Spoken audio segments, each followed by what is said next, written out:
જય શ્રી કૃષ્ણ, જય દ્વારકાધીશ મિત્રો. આજે આપણે અધ્યાય 17નો 23મો શ્લોક સમજીશું. ઓમ તત્સદિતિ નિર્દેશો બ્રાહ્મણે સ્ત્રીવિધ સ્મૃત બ્રાહ્મણાસ્તેન વિદાચ્છ યજ્ઞાચ્ચ વિહિતા પુરા. સર્જનની શરૂઆતથી ઓમ તત્સત આ ત્રણેય શબ્દો પરમ સત્યનો નિર્દેશ કરવા માટે પ્રયુક્ત કરાતા રહ્યા છે. આ ત્રણ પ્રતિકાત્મક અભિવ્યક્તિઓ બ્રાહ્મણો દ્વારા વૈદિક મંત્રોનું ઉચ્ચારણ કરતી વખતે બ્રહ્મને સંતુષ્ટ કરવા માટે યજ્ઞો કરતી વખતે પ્રયોજવામાં આવતી હોય છે. એવી સમજૂતી આપવામાં આવે છે કે તપ, યજ્ઞ, દાન તથા અન્નના સાત્વિક, રાજસિક તથા તામસિક એવા ત્રણ પ્રકાર છે, પરંતુ તેઓ ઉત્તમ હોય, મધ્યમ હોય કે કનિષ્ઠ હોય તો પણ તે બધા મર્યાદિત તથા ભૌતિક ગુણોથી દૂષિત હોય છે. પરંતુ જ્યારે તે બ્રહ્મ અર્થાત ઓમ તત્સત સનાતન પૂર્ણ પુરુષોત્તમ પરમેશ્વર પ્રત્યે લક્ષ્ય રાખી કરવામાં આવે છે ત્યારે તે આધ્યાત્મિક ઉન્નતિના સાધન બની જાય છે. શાસ્ત્રોના આદેશોમાં આવા લક્ષ્યોનો નિર્દેશ થયો છે. ઓમ તત્સત આ ત્રણ શબ્દો ખાસ કરીને પરમ સત્ય પૂર્ણ પુરુષોત્તમ પરમેશ્વરનો નિર્દેશ કરે છે.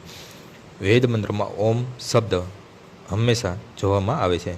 જે મનુષ્ય શાસ્ત્રોક્ત વિધાનો પ્રમાણે કર્મ કરતો નથી તેને પરમ સત્યની પ્રાપ્તિ થતી નથી. તેને અમુક ક્ષણિક ફળ મળશે પરંતુ તે પરમ ગતિ પામતો નથી. સાર એ છે કે દાન, યજ્ઞ, તપ તથા સત્વગુણમાં જ કરવામાં આવે છે. જો રજોગુણ કે તમોગુણમાં કરવામાં આવે તો તે નક્કી નિમ્ન કક્ષાના હોય છે. ઓમ તત્સત શબ્દનું ઉચ્ચારણ પરમેશ્વરના પવિત્ર નામ સાથે કરવામાં આવે છે. ઉદાહરણાર્થ ઓમ તત્ વિષ્ણોઃ. જ્યારે જ્યારે વેદ મંત્રનો કે પરમેશ્વરના નામનો ઉચ્ચાર થાય છે ત્યારે ઓમ જોડી દેવામાં આવે છે. આ વૈદિક સાહિત્યનું સૂચન છે. આ ત્રણ શબ્દો વૈદિક મંત્રોમાંથી લેવાય છે. ઓમ ઇત્ય એ દત્ત બ્રાહ્મણો તે દિષ્ઠમ નામ ઋગ્વેદ આ પ્રથમ લક્ષ્ય સૂચવે છે કે પછી તત્ સવમ તત્વમ અશિષ સાંદોગ્ય ઉપનિષદમાંથી લેવામાં આવ્યું છે. બીજા લક્ષ્યનું સૂચક છે અને સત એવ સૌમ્ય ત્રીજા લક્ષ્યનું સૂચક છે. આ ત્રણે મળીને ઓમ તત્સત થઈ જાય છે. આદિકાળમાં જ્યારે પ્રથમ જીવ બ્રહ્માજીએ યજ્ઞો કર્યા ત્યારે તેમણે આ ત્રણ શબ્દો દ્વારા પૂર્ણ પુરુષોત્તમ પરમેશ્વરનો નિર્દેશ કર્યો હતો. તેથી ગુરુ પરંપરા દ્વારા પણ એ જ સિદ્ધાંતોનું પાલન થતું આવ્યું છે.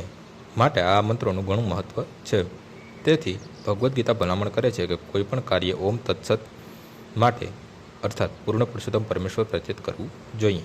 જ્યારે મનુષ્ય આ ત્રણ શબ્દો વડે તપ, દાન તથા યજ્ઞ કરે છે ત્યારે કૃષ્ણ ભાવનામૃતમાં કાર્ય કરે છે.